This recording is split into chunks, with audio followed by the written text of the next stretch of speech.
Welcome to the Beyond Divorce Embracing Change podcast. My name is Michael Flores, and I will be your host while we explore the complex journey of divorce with empathy, insight, and practical knowledge. Whether you're contemplating separation, in a divorce, or looking for support post-divorce, our episodes provide expert guidance, stories, and strategies to help you through every step of the process. We are actual therapists, helping clients who sit on our couches every day through their difficulties of divorce. You are not alone. Join us as we delve in and find solutions that give you hope again. We're glad you're here. This podcast is not intended to replace legal or personal help. This podcast is for informational purposes only. Well, good day to all you listeners. I appreciate you guys always being here and being a part of this process with us. It's like we have our own little family of people we may never meet, but get used to hearing our voice either on their drive home, on their workouts, whatever they're up to. We just appreciate you guys taking the time to listen. And for those that have provided feedback or given us feedback, we appreciate that. Or questions. But it was one time we had some questions, Armando, didn't we? We did. More questions. Send us more. We want more questions. You love that stuff, man. It's like we need to carry a game show. People give us questions, and we guys make a game show out of it and go, I'll take that one. You know, the therapeutic game show. Therapeutic high conflict divorce game show. That'd be fun. No, literally Family Feud. Darn it. Armando, why'd you just take that thunder from me, man? I was there. It also is there. It exists. It exists. What a bummer. Maybe we can call Mr. Beast and say, we're doing a new show. We need your money to divvy out. Not Mr. Beast. Not Mr. Beast. Okay. We won't call Mr. Beast. All right. But Armando's here today, everyone, and we're real excited to do this. This seems to come up. Armando, how often would you say parents being stuck in the past and bringing it into the present comes up? Probably at least 2 times a week. I have some. That's it for you. I'm being generous. That's real generous. I feel like a majority of what we're seeing is people stuck in the past, right? Like they're trying to work through past issues as they come up now. And so their past is their present because they can't move past it. And that's when the past becomes the present. What a great, great title. Where should we start with this, Armando? Well, I think making sure our listeners understand that, like, this happens all the time, right? Like, you'll feel like you're in the same fight, you're in the same argument that you were 20 years ago, 18 years ago. Even if you're not divorced, even if you're in a very strong relationship, I cannot tell you how many times I've had the exact same fight, just with slightly different variations through the course of my own marriage. I don't know. I can't speak for you, but for me, I can feel like, and I know many people, it feels like we're arguing about the same thing over and over again, just with slight variables. And so we just kind of, those old wounds, those old fears just kind of keep presenting themselves in ways. And if we kind of get stuck in there, we're going to keep doing the same thing. Yes. I don't even know how to respond to that other than say yes. And I guess I'm yes across the board. So in my own marriage and yes, and another yes. I believe that what happens, I think, Armando, is people have so much pain in the past that they've experienced, whether it could even be in their childhood or wherever it was. If they haven't done the work on it, healed through it, forgiven, let go, or even accepted. Sometimes you just kind of, you get to a place where you kind of accept. I'll give an example. When you're dealing with people's personality styles, those probably aren't changing. No, they're not. And so what you do is you when you get to a place where you kind of accept this is who they are, and it may not be the version of the person, the best version of the person you want them to be, but when you kind of accept it, you kind of like, not accepting like they're hurting you or something, but accepting like they're just, I'll give a personal example. My dad does not work on a schedule. Okay, my dad has one. He doesn't work on one. Oof. My dad is like, whatever we call it the BBD, whatever the bigger, better deal is kind of where he moves. And that's not always that way, but it's common that it's that way. And so like if I make a plan, say, Dad, this weekend, we want to do X.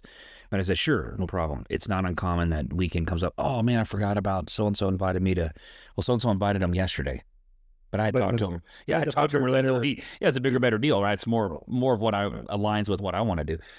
And so it's been like that forever. And so like that's part of my dad's personality. He kind of goes wherever the pants take him, And the long story short is that I've accepted it. Mm-hmm. Does it become problematic for me still? Yes. Do things come up? Yeah, sure. But I've accepted it to the point because it now no longer has a place in altering my ability to relate to my dad. Well, and I think that's the thing. If you accept it and you're not, every time it happens, right, you're not re-arguing the same argument again. Like I'll tell couples like, well, why are you bringing up the dead? Like that's a dead argument that you had. Ooh, dead argument. I like that. You're bringing up these zombies of this argument and it's just going to swarm you, right? I don't know, listeners, if you watch zombie movies, but I used to watch a lot of them in college, but they swarm. And what ends up happening? You become overtaken and you become overwhelmed. And that's what happens. If I levy all these arguments to you from the past, how do you respond to that? We're talking about the fried chicken I didn't pick up today. Why are you talking about the pasta and the birthday party that I forgot, 2 years ago? You're arguing the same thing over and over again. So how would a parent use that? Like maybe with their co-parent or, because this is obviously about parents getting stuck, right? So how would they say something like, hey, I feel like this is a dead argument. Like this, we've argued this thing so many times. I think you really have to acknowledge, like, okay, what are we arguing about? Like, what is actually going on? You got to get it centered. You got to get it centered in terms of, because it's pretty common that those old criticisms, look, that there's a reason why you got divorced. There's a reason why it didn't work out. That person is probably going to keep talking to you, or they're going to have a similar tone. Yeah. And so what does that do? You get re-triggered. Mm-hmm. And so you fall into that same dynamic that you had when you were married. Well, did that work? No, that's why you're divorced. And I've had this conversation with parents, not within the not the distant past, where I had a conversation where I said, look, your marriage is dissolving. You still have to learn how to communicate, but you cannot communicate the way you did before, because who's going to suffer? The children. So really kind of think about like what's important. And just because you're arguing doesn't mean it's bad. It's just you're trying to figure out how to communicate. Correct. How many kids have you found are really that interested in their parents' past? On their own, or because a parent was telling them about the past? I'll let you do that. But on their own, I think most kids, they know, they've seen it. They saw they saw the fall of their parents' relationship to some degree. Now, are they privy to everything? Do they know everything? No, but they do know. Now, if a parent is constantly stuck in the past and it's their present and they keep talking about it over and over and over again in front of the kid, then the kid wants to know. And so that can be dangerous also, because then the kid then feels like they have to side with one parent or protect the other parent, or levy, oh, you cheated on my mom, or you stole all my dad's money, or you did this. Oh, man. And all of that is arguments of the past. And then now the kid has become part of that dynamic of the past because we're still doing it. And I think if that happened in the marriage, right? Because I've seen where parents were married and one parent was kind of taking over already and kind of minimizing the role of the other parent. So what happens when they divorce? It's the same kind of thing. And so you have to remember that, like, okay, we're in a different spot now. The person I'm talking to now is different. But if you keep arguing with them the same way, you're stuck, right? So you have to remember that the person you're arguing today that's not who you're arguing with from the past. Oh, wow. What difference does it make when people remember that, what you just said? My hope is that it pulls them out of that and they're able to see this person in front of them, right? I was thinking about this the other day was, if I knew what I know now when I was, 20, I would do so much different. But I can't do that. It's the learning process, right? Who I was at 20 is very different who I am now. Oh, yeah. Right? As I'm years old, right? Like, it's funny, Armando, have you been around a lot of like younger kiddos, like 20s, and maybe you go out somewhere like to a restaurant, or you're at like a, there's all these food truck parks or whatever there. But you're sitting out there with a bunch of these 20-year-olds, and you're sitting there going, please tell me I wasn't like that. I was like that. I know I was. Ay, ay, ay. But it's interesting talking to people who are in their 20s or newly married and having conversations with them about things and being like, oh, you don't know. But that's the thing, is like that's what comes with time, is wisdom. And so that person, that co-parent, that relationship that you now have, it's hard to see that person as different. I've asked kids before, I'd be like, does your mom or does your dad see your other parent how they were in the past or how they are now? Ooh, and? Almost always, not always, but a good majority of the time. Almost always. There's a good chunk of the time where the kids will say, no, they don't see, they cannot, they refuse, or they just don't know who my dad or who my mom is now.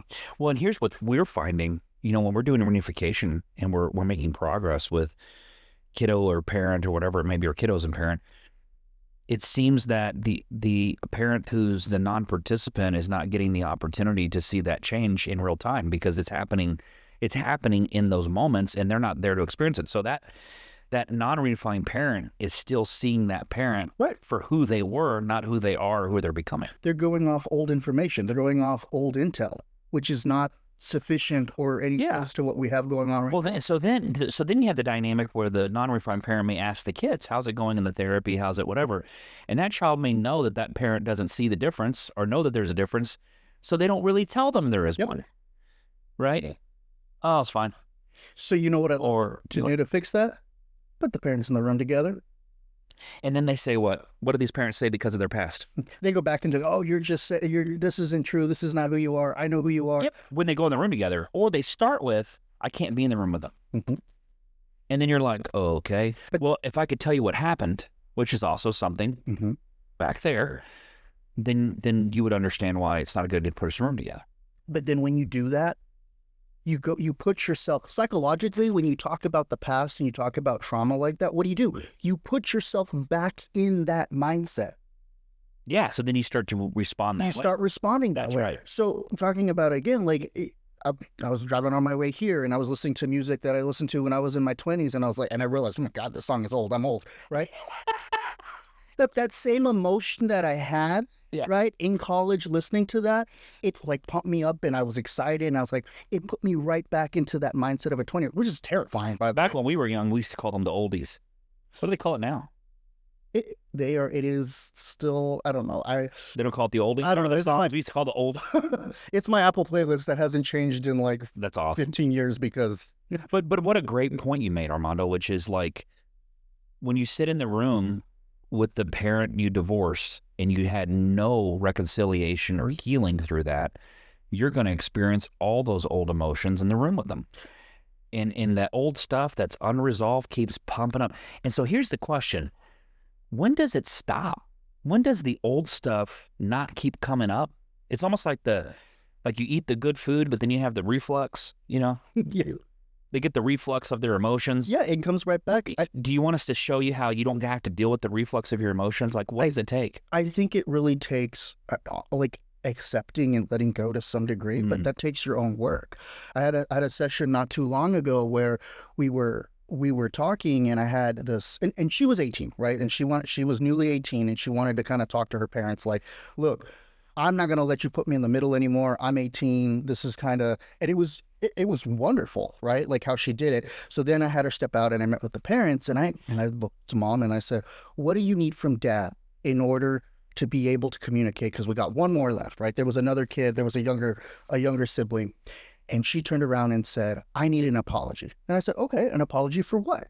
I was thinking from the last, court issue that had arisen. Right. And she says, I need an apology from him from walking out on me when our youngest was 6 months and he walked out and he did that. I was taken back and I was like, oh, you need an apology from when when y'all were in the marriage. And the youngest is now 15. So she's talking about 15 years ago of sitting on this thing that she was holding on to. Oh my gosh. And the oldest is 18, right? Like you got a couple of years before the other one ages out. How were you able to help them clarify where their apology was coming from? Was that a question Did you walk through that with them and say, what specifically are you needing an apology for? Like, No, yeah. I just asked. I just said, what specifically do you need that apology for? Like, what Yeah. do you need from this I person? wonder if parents started talking like that with each other. Like, what specifically is it that I've missed? Or what specifically is it that you need from me in this process to feel like we can move into a better place? And at what point do you say, like, I wonder if a parent told another parent, I will never be able to apologize to you in a way that will ever be sufficient enough for you to say, I deserve your forgiveness. Yeah. However, it doesn't mean it's going to stop me from looking at you and saying, I'm sorry. Mm-hmm. And I hope that at some point we can move past wherever we are. Because in truth, like, I hope I never have done this, but I'm sure I've probably hurt someone before in a way that I know was unintended. I'm not the type of person, nor do I think anyone really walks the planet and says, I'm really hoping to hurt people. Mm. What was Simon Sinek's favorite thing that he said, Armando? He said, everyone thinks they're on the side of good. Mm. No one believes they're evil. Even the ones that do evil think they're doing something noble. They're doing it for what they think. Okay, so think about it. You know, when 9/11 happened, how horrible that was. We all look at that and go, what the heck? But then when you talk to them, they're thinking, oh, we're doing God's work? Mm-hmm. Didn't they? Yeah, they thought they were doing what was right and just, and It's so crazy to me. but I think that's the thing about being stuck in the past is you're stuck in that old mindset, and the question you need to ask yourself is, what is the story I'm telling myself now? There, I'm writing that down. What is the story that I'm telling myself now? Right now, right? What is the past that I'm stuck in? What is this argument? What is this fight reminding me of? Ooh. What happens when a person actually asks that question to themselves? What is the story I'm telling myself about this right now? What it does is it cuts through all that emotional stuff that you're feeling, right? Like in the moment, I'm heated. I can feel my chest being tight. I can feel my anger. Like I'm thinking about all those wrongs that you've done to me, and then I can cut through it and be like, okay, well, what am I telling? I'm telling myself the story of when this person forgot to bring the fried chicken, forgot to pick up the kid from soccer practice, forgot, they were never there for this child, and now they want this. And so they're telling that story. What they're forgetting is, well, for the last 6 years, they've consistently been there at possession time, at transition time. They've been there at every school play.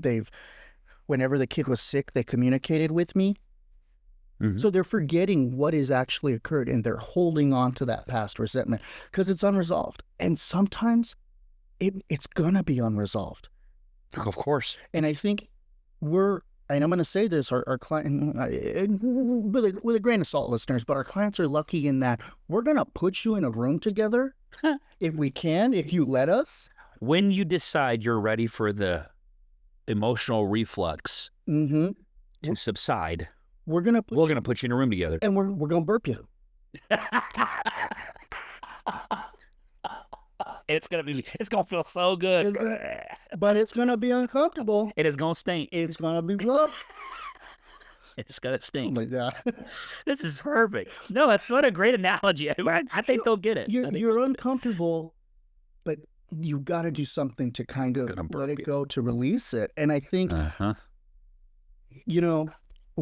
how many sessions have you had where it takes this huge, like, emotional, like something before you actually get somewhere, and it's all about the past.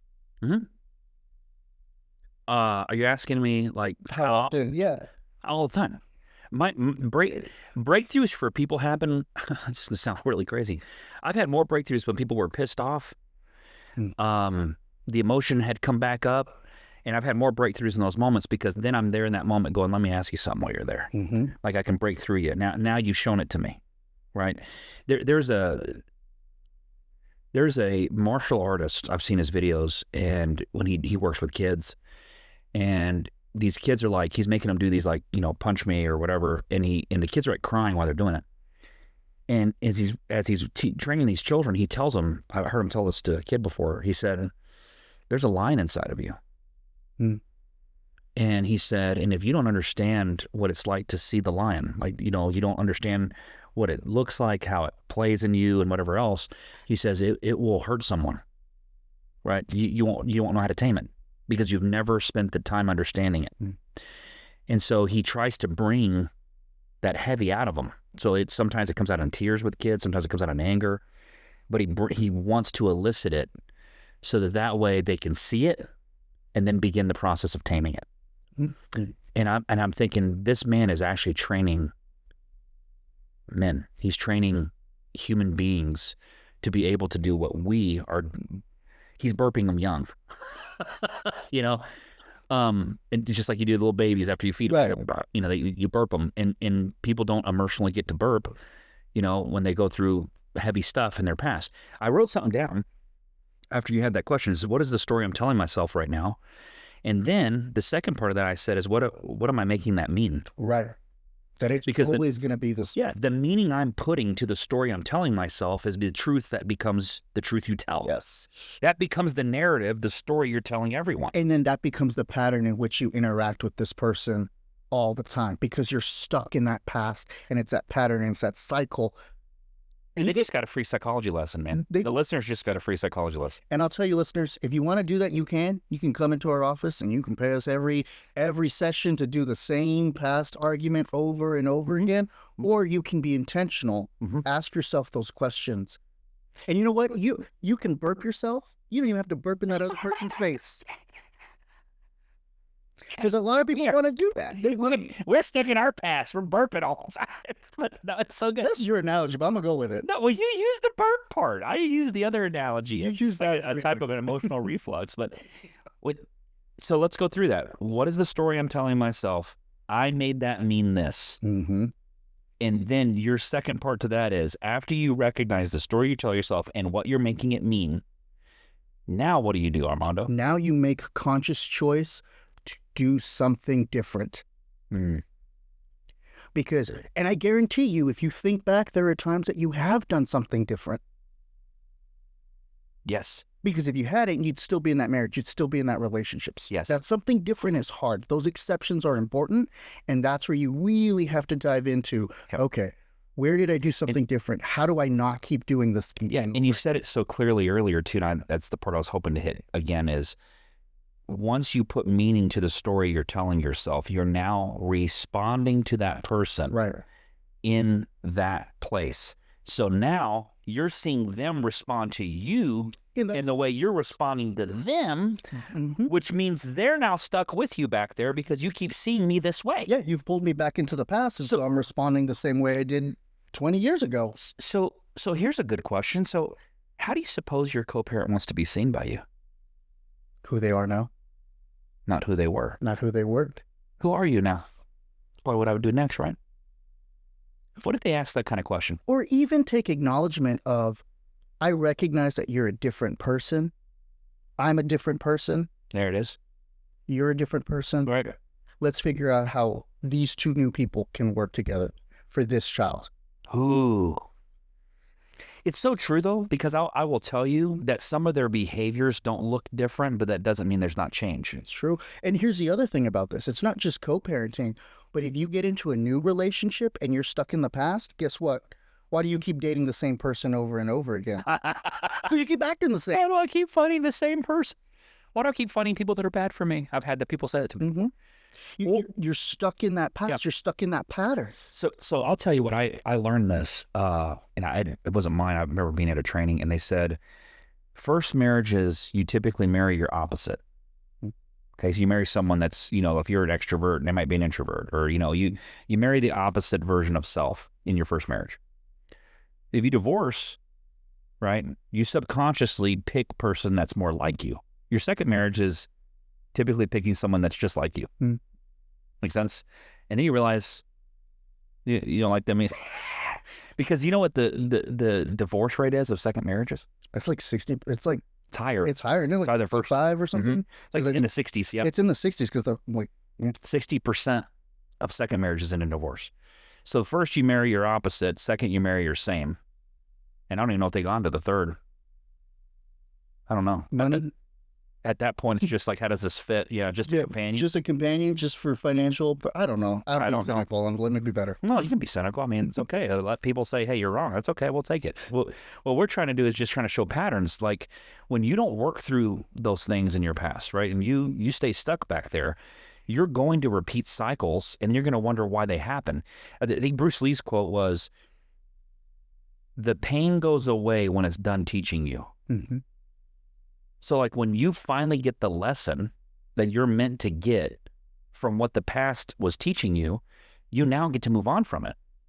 But until that happens, it's going to keep showing up. That pain keeps rising. The kid's graduation, the kid's got to go to counseling, the kid got hurt, the kid wants to play a new sport. Any change that happens with your child, that old past stuff he just boils right over, doesn't it?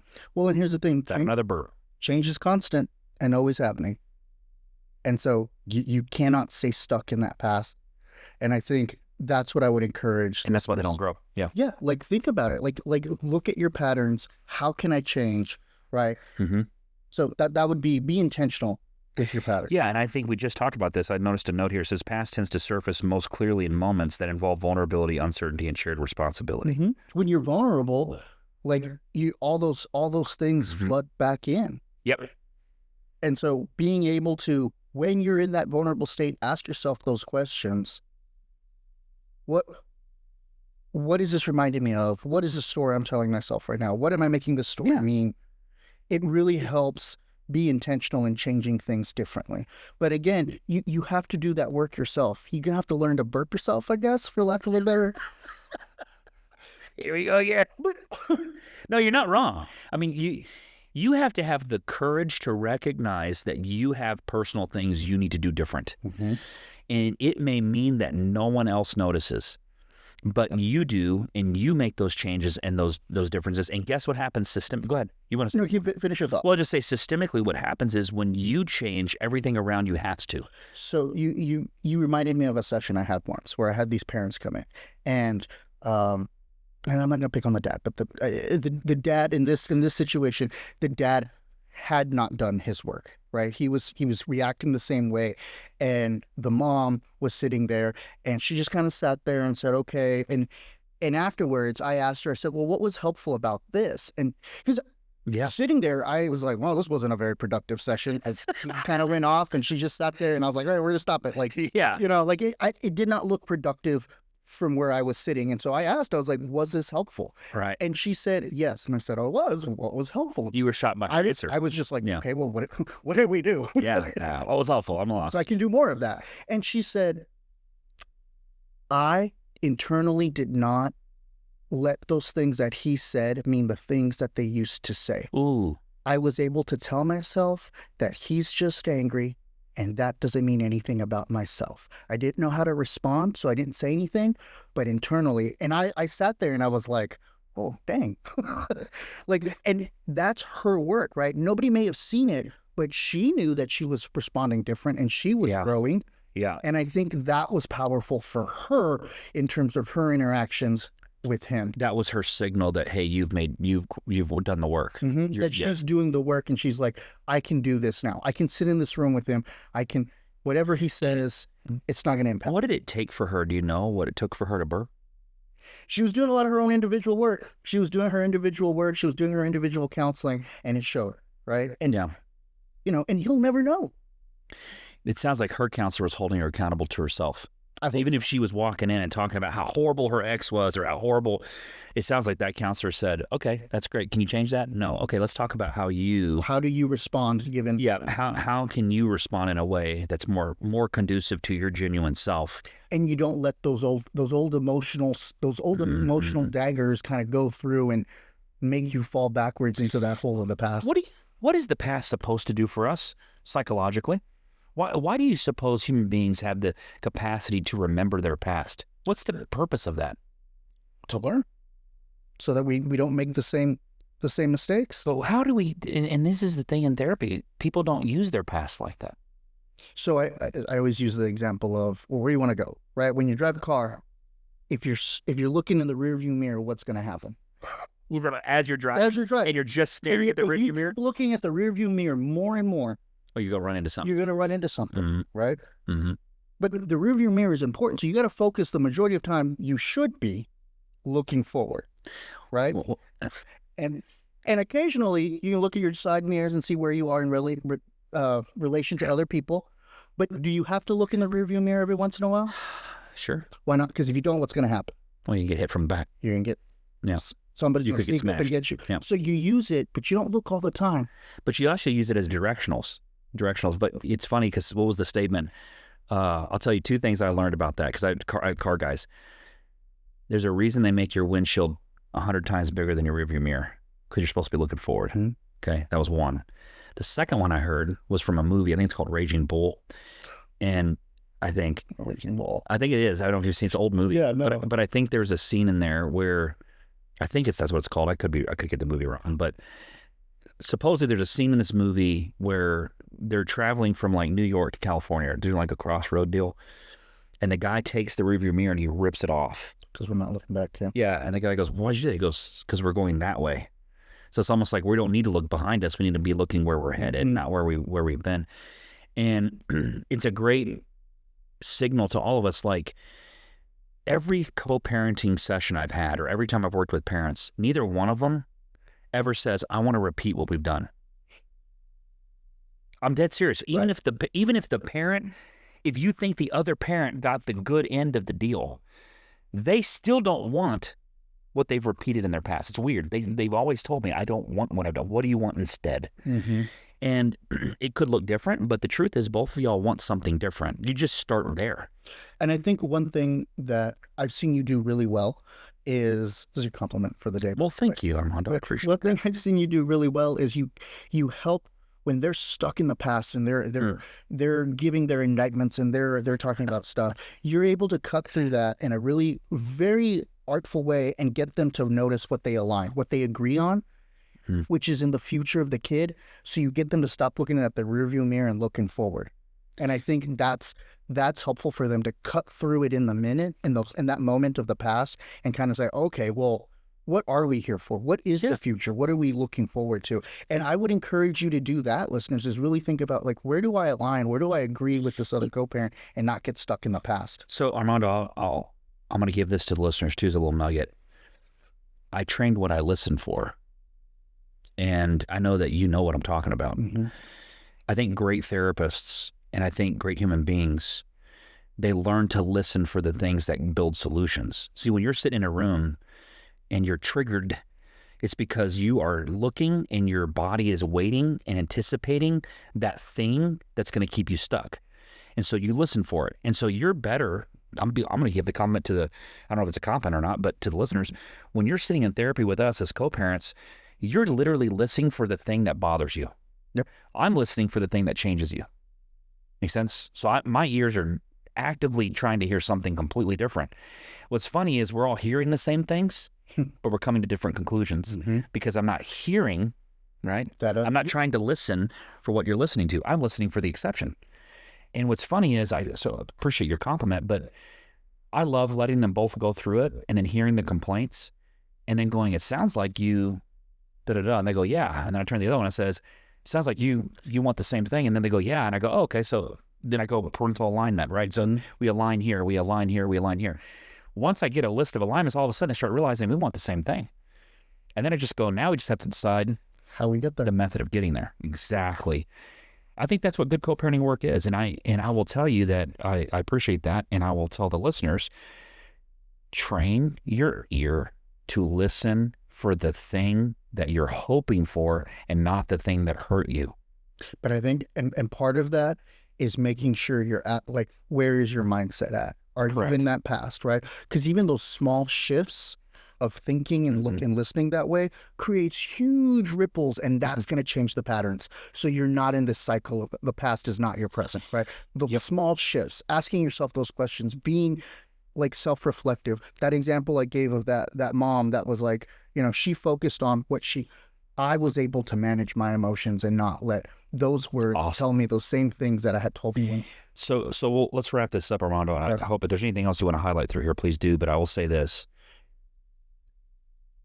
David Goggins was on a podcast, if no one else knew that, interesting human being. That guy he's a machine, man.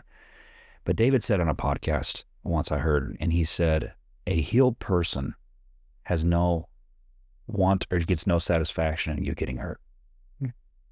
Healed people don't want to hurt people, but a hurt person hurts people. Yeah, hurt people. So in reality, like if you want to know when are you in a position where you feel like the past is you're no longer stuck there, is because you have nothing left in you that wants to hurt the other person. They may be stuck in the past. They may be back there still hurting, but you know in yourself, nothing about you is wanting to hurt them. That's how you know that you're healing or have healed.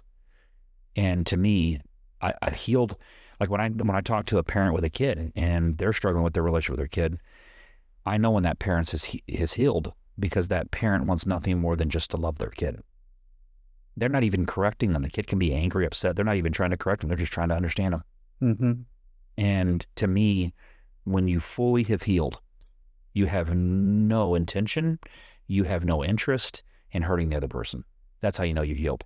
But if you get a little satisfaction of seeing them get upset or whatever else, you're not healed yet. Yep.